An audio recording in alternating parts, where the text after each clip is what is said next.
guys, welcome back to my channel. Let's talk Bible edition. Today we're going to be talking about Reader's blessing.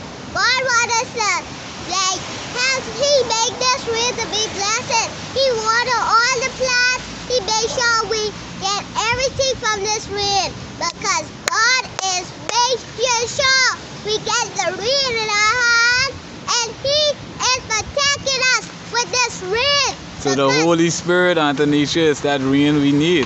Yes, and the Holy Spirit is in that reed, and God is helping us. And that reed will always make sure we get big and strong. By studying the Word daily in prayer.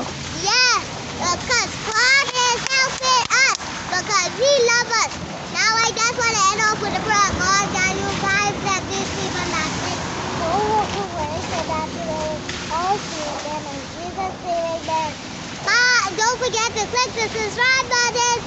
Bye. Let's talk Bible with Nisha. Let's talk Bible with Nisha.